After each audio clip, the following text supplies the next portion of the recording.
Only on Fox, new details in a stabbing that put a Greenwood mother of 5 behind bars. Tiffany Jenae Carroll was sentenced to 15 years in prison after she stabbed and killed her boyfriend, Jamaal Johnson, back in September of 2017.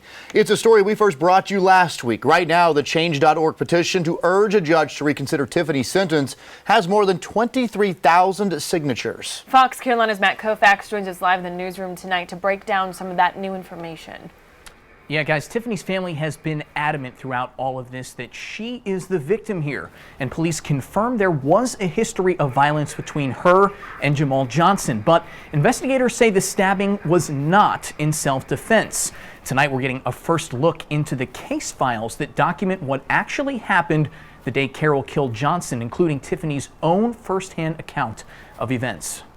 In groundbreaking new case files from the Greenwood solicitor's office, Tiffany Carroll's voice can be heard giving an emotional statement to investigators the same day she killed then-boyfriend Jamaal Johnson. I didn't mean to hurt you. I swear I did. I understand, Miss Carroll. The statement used in court during her trial tells her account of what happened in this home September 2017. I do know y'all have a history recently, really recently, since end of last year. Every time I confront him about it, he want to get mad at me. Yeah. Carroll will be eligible for parole after serving 25% of her 15-year sentence for manslaughter. However, many in the Greenwood community are calling for a judge to reconsider her sentence since she was a victim of domestic violence. The scene at her home was so graphic we can't show you much. Any way I can get away, I'll probably run this door and call the police. Tiffany told police fights happened often between her and Johnson, saying she usually would leave before things got too intense. But on this day, when she said she was leaving and he took her car keys, things got out of hand. And I got in his face and we started fighting. According to her testimony, she pushed Johnson down. He punched her back. She says he then pinned her on the couch, punching her more. He had me pushed down in the couch with my face down in the couch. I couldn't breathe. Eventually, he got off her and she sprinted away. I ran in the kitchen.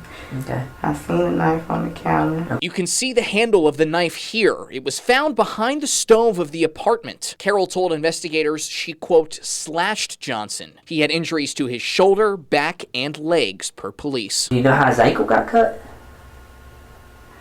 I probably did it too. Investigators have said, despite the history between the two, they can't condone, quote, vigilante justice and the taking of a life. Why didn't you run out this time? Why didn't you run out as soon as you got up? I wasn't thinking at all.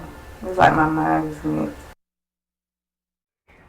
Tiffany will be eligible for parole after serving just a quarter of that 15-year sentence because of a statute in South Carolina state law and the domestic violence testimony presented in court during her trial.